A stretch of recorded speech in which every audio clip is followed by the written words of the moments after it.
Do you want to take us through the 5 gears? I think this will Sure. help people understand.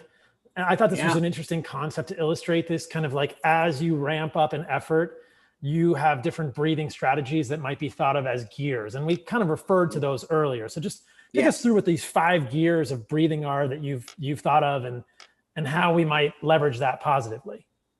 Yeah. So gear one, we know to be incredible, like aerobic, and that is an equal inhale, exhale through the nose. Gear two starts to move up a little bit with that aerobic activity, right? And it's a power nasal inhale and a relaxed nasal exhale. Gear three is power in, power out, nose. Gear four is nose in, mouth out.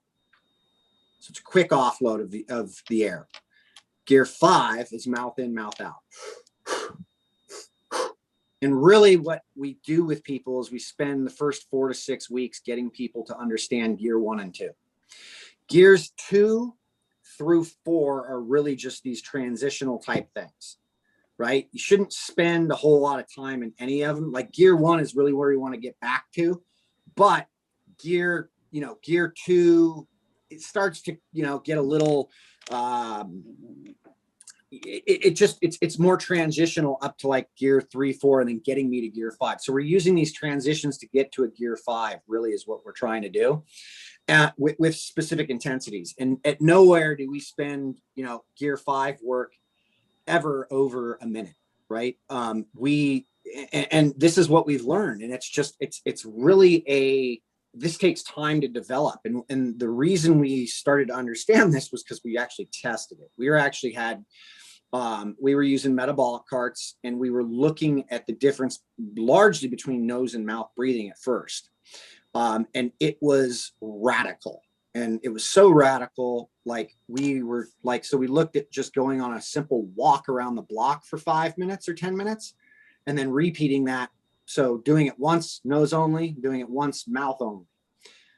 Getting on a bike, holding 200 watts on the bike for 5 minutes, nose only, 5 minutes, mouth only. Repeat, do it a few times. The difference was unbelievable. You instantly shift the carbohydrate burn. You just instantly shift it up the moment you start mouth breathing, and it becomes more intense. And so if I can actually nasal breathe or hit in a gear 1, and that's really the goal, is to get to a big gear 1 for hard work. And that is where you can find the sweet spot. But that is going to take people a lot of time to get to.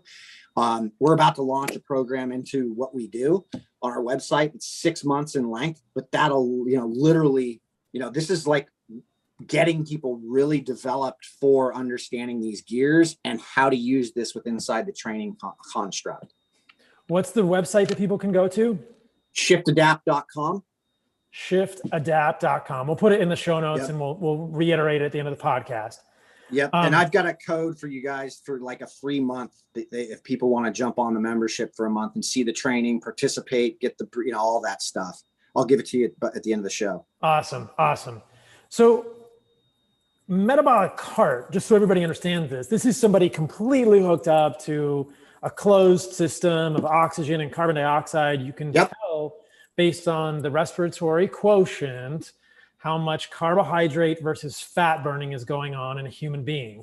And when Brian is referring to burning carbohydrate, we're essentially utilizing the very finite store of glycogen. And most of you guys listening will know that there's another store of energy, which is fat burning, which is much bigger and much better to do long term. And so what you are suggesting is pretty striking, that just with a shift from nasal breathing to mouth breathing, you are suddenly utilizing more carbohydrate and less fat burning in the exercise. Yeah. The system doesn't care. It's not siloed, right? Like, doesn't care metabolically or psychologically what's going on.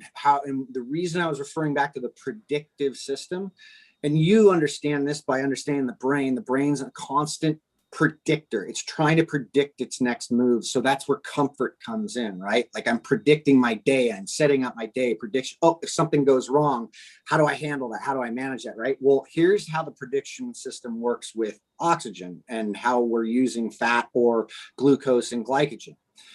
The aortic and carotid arteries have chemoreceptors set up in them that transfer back to that brainstem. That means nothing's happened to that blood. It's going out to the periphery. So it's just coming off the heart and it's just going up to the brain for use. But the system is predicting what's going to happen. And so we create a relationship to CO2 through these chemoreceptors.